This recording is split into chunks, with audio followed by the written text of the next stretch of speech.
Greetings everyone, Luke here with Not Roger Van der Wade for another episode of Give Me Chaos Theories. Yep, it's time for another episode of this new series. Now, in the previous episode, I mentioned about my disliking how Sega's been relying too heavily on classic Sonic in these recent games, and pulling up that quote from Muggy Mikey, which was, "It's not nostalgia, it's now the norm." Well, that eventually got me thinking on the whole situation. Has there been too much classic Sonic in recent years? Has he overstayed his welcome? Has the nostalgia factor started to lose its luster? Or is he the reason why Legacy Sonic is being held back and not moving forward into the future? Who knows?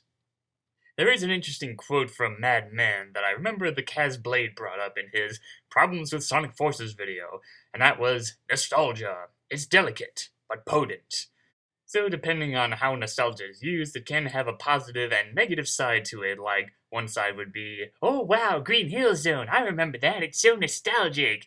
And another side to that would be, "Oh, Green Hill Zone, again? I'm getting tired of seeing the stage constantly showing up. I want something new, damn it."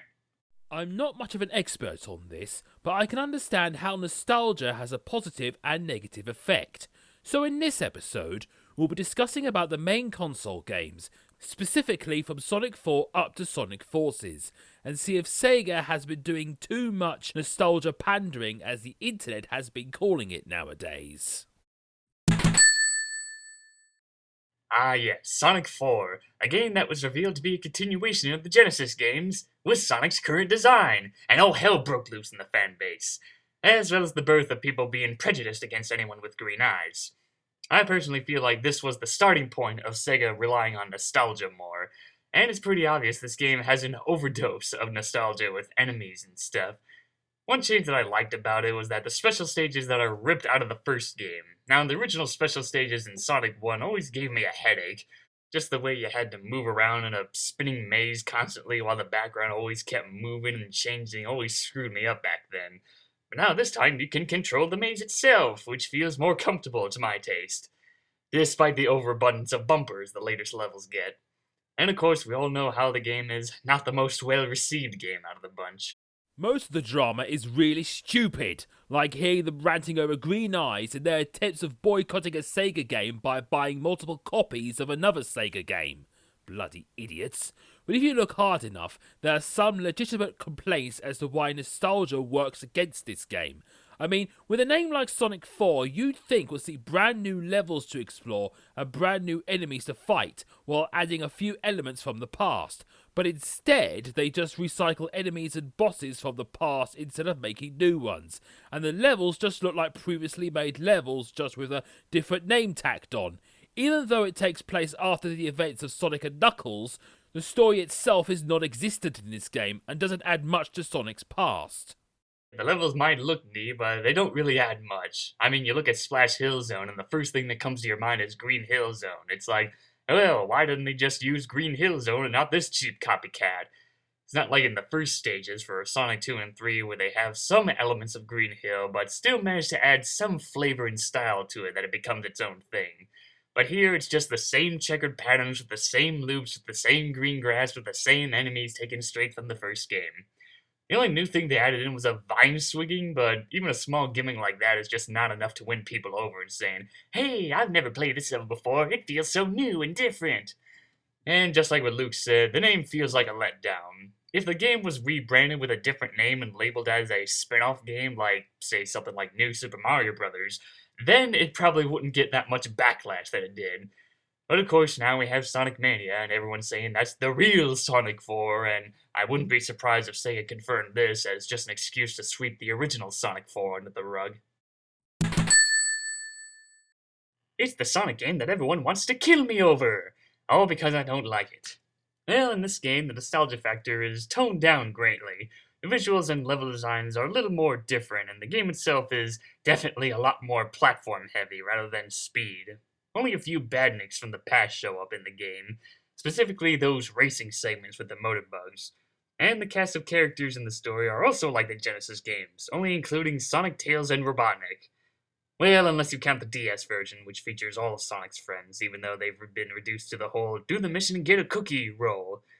In fact, now that I think about it, it's kind of interesting that Sega's made a lot of references to the DS version of Colors. I mean, We got a character showing up in Sonic Runners, and even in the new continuity of Archie Sonic, they considered the DS version to be canon.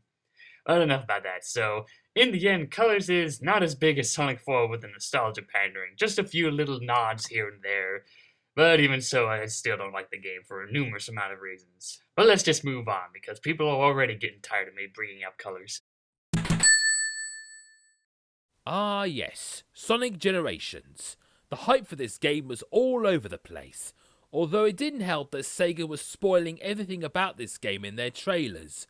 The game is full of a lot of levels and enemies from past games, but they give them some unique flair to make it feel familiar and new at the same time. Yeah, the game has an overabundance of nostalgia throwbacks to the past, but I give this game a free pass simply because it was heavily marketed as the 20th anniversary title for Sonic.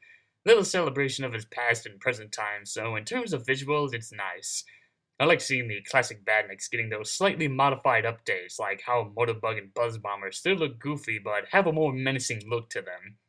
The levels start off familiar, like the old games, but then they add in some new twists and turns to the designs to make them feel almost new, as well as experiencing these levels in a different point of view depending on which Sonic you're playing. Even the boss fights themselves have the same effect, like the Death Egg Robot, or Egg Destroyer Battlesuit as I like to call him. Starts off like the original, 2D layout, has the same basic attacks, but then after a few hits it then switches to this somewhat 2.5D thing, where you have to lure the robot to hit some bombs in order to nail a hit. So yeah, Generations is a good example of bringing in some nostalgic elements, but also giving them some tweaks here and there to make them feel new. For a follow-up to the previous episode, it's surprising how they try to be more original with the design of the enemies and bosses this time, rather than just recycling old enemies again. Although that still doesn't excuse the obvious remakes of past levels. The development process for this game still remains a mystery to me. It's like first there's no effort, then the next episode has some effort in trying to be its own thing. I almost feel like the level designs, they tried to be something like what they did with the first levels in Sonic 2 and 3, but it just doesn't work quite right. One positive side to this revamping the nostalgia here is that you play as Sonic and Tails is always following you, just like in Sonic 2, except now they have tag team power-ups to get past obstacles, which is really cool and a real shame they've never done this concept in future Sonic games. Well, okay, there's Forces with that whole double boost thing, but it was very underwhelming and pointless anyway. So that's episode 2. Not much to say about this. It tries to be more original, it was already too late for that, and then everyone forgot all about episode 2. Much like Sonic 4 episode 1, this is another case where I feel they played the nostalgia card the wrong way. I mean, first there's Windy Hill Zone, which is basically Super Green Hill Zone with its bright colors and overuse of checkered patterns. In fact, every level in this game is super colorful and bright, and I'm surprised this wasn't called Sonic Colors. But I think one major element of this game that really distracts me is the enemies, because 80% of them are all classic badniks, but now they look like chibis. Wait, what? First we went from updating the classic designs, and now we have them looking like they came out of a kindergartner's drawing book. Yeah, we've gone from Sonic battling robots in all different shapes and sizes that pose a threat to him and his friends, to Sonic battling a bunch of tiny cute little robots that just run around in circles. Next thing you know, he's going to go on a rampage in trying to hunt down Wally for just bumping into him by accident. I mean, if these designs were used in a minigame, I wouldn't mind it, but no, these are your main threats. These small, tiny, cute robot things that barely pose a threat because of how overpowered the frickin' homing attack is in this game. So yeah, not that good with the nostalgia thing in Lost World. Yeah, this game. I'll let Luke cover this one. Sonic Mania is filled to the brim with references from his past adventures, such as seeing enemies from the Genesis games return, Mega Drive in the UK, along with some old levels coming back like Green Hill Zone and Flying Battery Zone. There's even a boss fight where it references Dr. Robotnik's Mean Bean Machine. The nostalgia is really high in this game, but it can have a positive and negative effect at the same time. A positive side to this is that the levels are redesigned, making them feel new and not just a copy and paste job from the original Genesis games. But on the negative side, there's only 4 brand new levels in the entire game. So it's like Sonic 4 where they decided to play it safe. Yeah, not a fan of the idea about the 4 new levels and the rest are just past levels remade. That was pretty much one of the many reasons that scared me off from playing Sonic Mania. I mean, you'd think at this point they'd be more comfortable with exploring new ideas rather than just trying to copy off what Generations did. I heard something about Azuka was the one who insisted in bringing in more older levels rather than more newer levels. But hey, what do I know? I'm just an asshole who's still prejudiced over this game. Also, I'd like to add in a bit of an apology where back in the day when Sonic Mania was coming out, I was pretty harsh on it at first, saying like, oh, why bother wasting $20 on a fan-made Sonic game when you can easily download them on the internet for free? And yeah, sorry about that. I have nothing against Christian Whitehead and all those guys who worked on Mania. It's just that the whole over-reliance on a classic Sonic that was becoming a little more apparent to me at this time. Well, in my opinion anyway. And the game was just rubbing me the wrong way. So nowadays, I still have no interest in playing Sonic Mania because, 1, the game was heavily marketed towards the classic Sonic fans, which did a good job. However, I'm more of a legacy Sonic fan, so clearly this game is not for me. And 2, the game is very, very, very, very, very, very overrated. Well, okay, it's not overrated. It's, overpraised would be the proper term for my case. I mean, seriously, almost every freaking review for Sonic Mania can pretty much be summed up like this. Sonic Mania is truly perfect. If you do not get this amazing new generation of Sonic madness, you are stupid. Yes, I know, that's insulting, but it's also the truth. There are several words that can easily describe this game, one of them being missed opportunities in case of story and confusion with what it was trying to market itself as being the return of dark and edgy, even though it's laughable and a lot of the dialogue that tries to make it sound more serious really has no context to support it. But how does this game handle the nostalgia? Well, we have classic Sonic, again, and unlike Generations, he does little to nothing to help out in the battle. He's just there to establish some poor excuse of a retcon. When I first saw that cutscene where classic Sonic is introduced and Chaos is easily defeated by him, I was like, was that it? It could have been used as a boss fight and it made me realise how underused Chaos is in this game. No perfect Chaos boss fight or anything, so that was disappointing. It's like in a movie or a game where you see 2 characters about to have a cool fight, but they didn't have the time or budget for it, and the bad guy gets dispatched easily. That's the problem with Forces. It has so much wasted potential and opportunities that so many ideas that are never brought up, like the whole deal with the Phantom Ruby creating illusions, is barely touched upon, and the only thing that we see create for Robotnik's army is Shadow, Chaos, Metal Sonic, and Zavok. And you only get to fight half of those guys in the entire game, while the other half are only killed off in cutscenes. Man, poor Chaos. Everyone was hyped to see him again and wondering why he's in the story and how they'll be able to fight him. Will it be an extreme rematch for their first fight? A new boss fight where he constantly changes forms? Nope, we just have classic Sonic show up out of nowhere and bonk him on the head. That's it. And that's one negative side to this use of nostalgia. Featuring a character you haven't seen in a long time, have him hyped up in the trailers, and he doesn't do anything. It's like, hey kids, remember Chaos? Yay! Well, too bad, we're not gonna use him. That's all you're gonna see out of him. Also, I feel like there was some sort of a budget or copyright issue with Robotnik's army at the end. Like, it's just multiple copies of those 4 characters and that's it.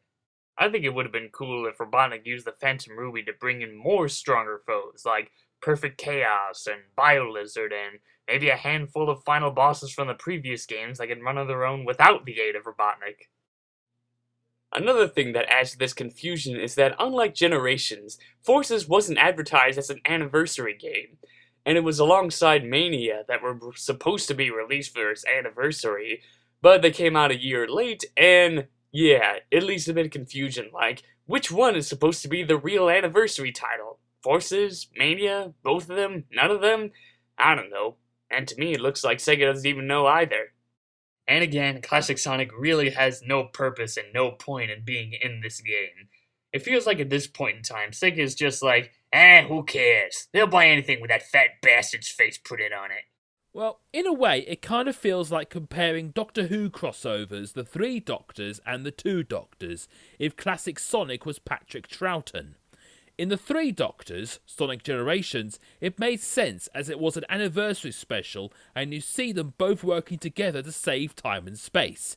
In the Two Doctors, Sonic Forces, it was just a typical Colin Baker story with Troughton shoehorned in for nostalgia, and the story would still be the same without him. For the game, classic Sonic was probably used in Forces, so you can have classic Sonic gameplay in Forces, and they needed extra help to fight in a war. I don't think they even interacted that much, as only modern Sonic cared about his new partner, the Avatar, although in a way, classic Sonic is pretty much partners with Tails here.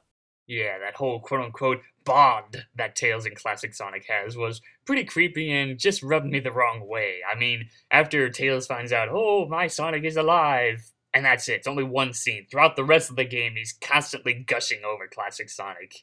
Yeesh. So that was our look on the whole ordeal. So how does this whole too much Classic Sonic hold up?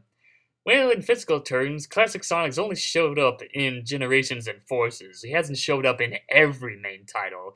I mean, even if we include some spin-off games like Sonic Dash and Sonic Runners, like, yeah, he's there, but again, he's only optional. You don't need it to unlock him to beat the game and whatnot, because they're not those kind of games. But as for the elements surrounding Classic Sonic, which led into the whole nostalgia pandering topic, that kind of stuff is pretty high. It started off slow with Sonic 4 Episode 1, Colors barely had any of that, Generations was the high point, and then after that it felt like, well, if it worked for Generations, we'll just use it in every other game. So in other words, after Sonic Generations, the whole nostalgia pandering thing became more of their get out of jail free card, and just slapping it onto any title they can think of and not putting that much heart and soul into it. It's like, they'll put Green Hill Zone on anything, and they'll think it'll sell like hotcakes, despite the lack of attention that we have for the rest of the game. Hey. And of course, since they announced that whole DLC thing for Sonic Mania, along with that official web series on YouTube only focusing on Sonic Mania, yeah, I'm sure that's going to add a lot more fuel to the fire on that whole too much classic Sonic discussion. But in a nutshell, the entirety of it, some say it's quite debatable. I mean, sure, we get to physically see the character in Generations and Forces and yada yada, but he's technically not hogging up all of the screen time. Here's the bonus topic I felt like throwing in, because this is rather interesting because of how popular Sonic Mania was for everyone, except me. And since Forces was a huge disappointment to a lot of fans who wanted the return of a more adventurous Sonic game and some familiar faces getting the spotlight again, it does provide an unsettling rift between these games. I'm sure a lot of Legacy Sonic fans feel threatened or fear the idea that Sega will just get rid of Legacy Sonic altogether and focus only on Classic Sonic for the future.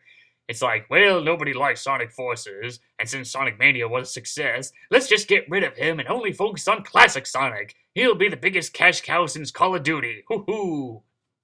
I wouldn't say kill him off, but maybe just make him tone down his personality and not talk so bloody much all the time. They had the right idea with Boom Sonic, but it can be annoying to have him talk to you so much during the levels, and Sonic Forces just made it even worse.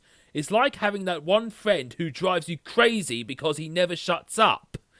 At this current time, we don't know what they're going to do with Sonic. Yeah, with how these games are completely polar opposites from one another, who's to say what the future holds for both Classic and Legacy Sonic? I mean, sure, Sega has done a lot of questionable things with handling the Sonic games and whatnot, but the idea of them just killing off Legacy Sonic and leaving him dead and just sticking with only one version of Sonic in games, that would have to be a very ballsy move for Sega to just go with that plan.